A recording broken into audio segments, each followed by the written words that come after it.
ಎಲ್ರಿಗೂ ನಮಸ್ಕಾರ.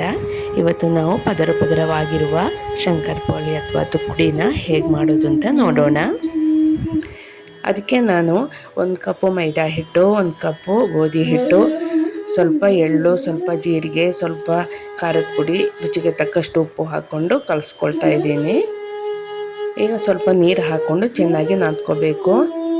ಈಗ ಸ್ವಲ್ಪ ತುಪ್ಪನೂ ಹಾಕ್ಕೊಂಡು ಚೆನ್ನಾಗಿ ನಾದ್ಕೊಂಡಾದಮೇಲೆ 5 ನಿಮಿಷ ಬಿಟ್ಬಿಡಬೇಕು. ಈಗ ಈ ಕಡೆ ಸ್ವಲ್ಪ ಅಕ್ಕಿ ಹಿಟ್ಟಿಗೆ ಸ್ವಲ್ಪ ತುಪ್ಪ ಹಾಕ್ಕೊಂಡು ಚೆನ್ನಾಗಿ ಕಲಿಸ್ಕೊಂಡು ಈ ರೀತಿಯ ಒಂದು ಮಿಶ್ರಣ ಮಾಡಿಟ್ಕೊಂಡೆ. ಈಗ ನಾವು ನಾದಿರೋ ಹಿಟ್ಟನ್ನು 4 ಭಾಗಗಳನ್ನಾಗಿ ಮಾಡಿ 4 ಚಪಾತಿ ಥರ ಮಾಡಿಕೊಂಡೆ. ಒಂದೊಂದೇ ಚಪಾತಿ ಮೇಲೆ ಈ ಕಲಸಿರುವ ಮಿಶ್ರಣನ ಈ ರೀತಿ ಸವರ್ಕೊಳ್ಬೇಕು. ಒಂದ್ರ ಮೇಲೆ ಒಂದು ಇಟ್ಕೊಂಡು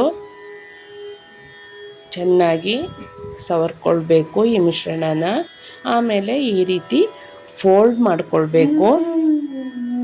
ಫೋಲ್ಡ್ ಮಾಡ್ಕೊಂಡಾದ್ಮೇಲೆ ಇನ್ನೊಂದು ಸಲ ಚಪಾತಿ ಥರ ಲಟ್ಟಿಸಿ ಈ ರೀತಿ ಗೆರೆ ಹಾಕ್ಕೊಂಡು ಪೀಸ್ಗಳನ್ನಾಗಿ ಮಾಡಿಕೊಳ್ಬೇಕು. ಆಮೇಲೆ ಕಾದಿರುವ ಎಣ್ಣೆಯಲ್ಲಿ ಮೀಡಿಯಮ್ ಉರಿಲಿ ಗರಿ ಆಗೋವರೆಗೂ ಹೊಂಬಣ್ಣ ಬರೋ ತನಕ ಕರಿತಾ ಇದ್ದೀನಿ.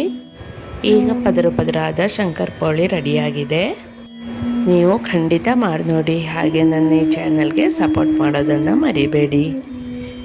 ಮತ್ತೊಮ್ಮೆ ಎಲ್ರಿಗೂ ನಮಸ್ಕಾರ.